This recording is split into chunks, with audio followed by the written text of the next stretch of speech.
بسم اللہ الرحمن الرحیم۔ ظلم کی وجہ۔ مسلمانوں،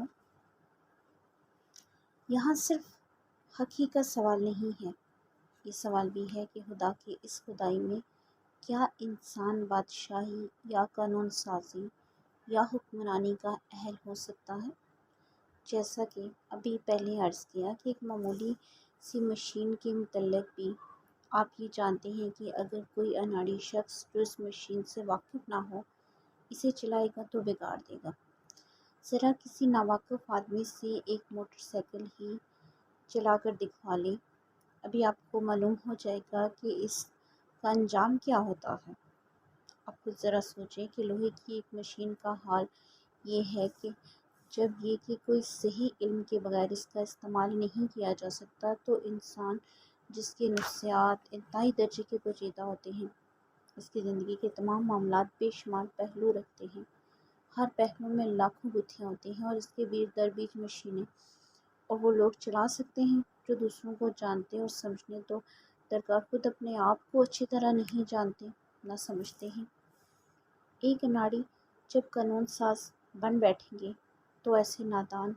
جب انسانی زندگی کی ڈرائیونگ پر آمادہ ہوں گے تو کیا اس کا انجام کسی اناڑی شخص سے موٹر چلانے کے انجام سے کچھ بھی مختلف ہو سکتا ہے؟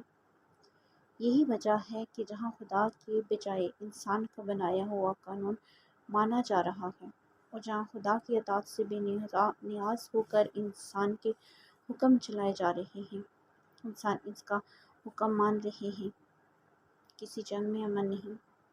کسی جگہ بھی آدمی کو چین نصیب نہیں، کسی جگہ بھی انسانی زندگی کی کوئی سیدھی نہیں چل رہی، خون بہہ رہا ہے، ظلم ناانصافی ہو رہی ہے، آدمی کا خون دوسرا چوس رہا ہے، اخلاقیات تباہ ہو رہی ہے، مصیبتیں برپا ہو رہی ہیں، تمام طاقتیں جو خدا نے انسان کو دی تھی انسان کے فائدے کی بجائے اس کی تباہی اور بربادی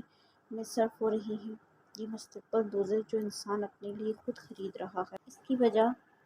اس کے سوا کچھ نہیں کہ اس نے بچوں کی طرح شوق میں آ کر اس مشین کو چلانے کی کوشش کی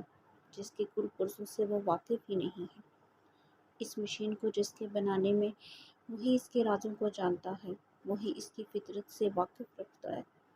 اس کو ٹھیک ٹھاک معلوم ہے کہ یہ کس طرح سے ہی چل سکتی ہے۔ اگر آدمی اپنی حماقت سے باز آ جائے اور اپنی جہالت تسلیم کر لے، اس قانون کی پابندی کرنے لگے جو خود اس مشین کے بنانے والے نے مقرر کی ہے، تب تو کچھ نہیں بگڑ سکتا، وہ پھر بن سکتا ہے، ورنہ ان مصیبتوں کا کوئی اور حل نہیں ہے۔ ان کا صرف اور صرف حل یہی ہے